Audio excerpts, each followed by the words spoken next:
Hello guys, welcome back with our new video. In this video I'm going to show you how to fix WhatsApp unable to connect. So guys, when you want to log in your WhatsApp in your WhatsApp business or WhatsApp Messenger and guys facing this type of issue, so guys now you can see here when I am put my phone number and clicking on next, so guys you can see I'm facing this issue again and again. So guys, simply you can fix this problem. So guys, first of all you need to go back, and guys after this you need to open your settings in your phone, and guys after opening your settings you need to click on Wi-Fi, and guys you need to turn on your Wi-Fi and connect any Wi-Fi network with your phone. And guys if not have Wi-Fi, then you need to open your mobile data, and guys after doing this you need to go back, and guys the second method is you need to scroll it down, find your app management and click on app list, and guys here you need to find your WhatsApp. So guys if you have this problem in WhatsApp Messenger, then guys you need to open your WhatsApp, and guys if you have this problem in WhatsApp business, then guys you need to click here.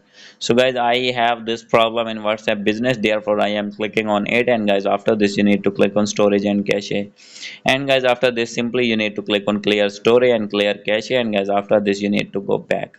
And guys the third method is you need to open your Play Store in your phone, and guys here you need to search that WhatsApp. So guys I am facing this issue in WhatsApp business, therefore I am going to search here business, and guys after this you need to click it open, and guys you need to click on update, and guys after doing update your problem will be fixed. So guys now you can check here, I am going to open my WhatsApp, and guys I am making I log in my WhatsApp and check that my problem is fixed or not. So guys now you can see here, so guys when I am writing right here any number, so guys like this, so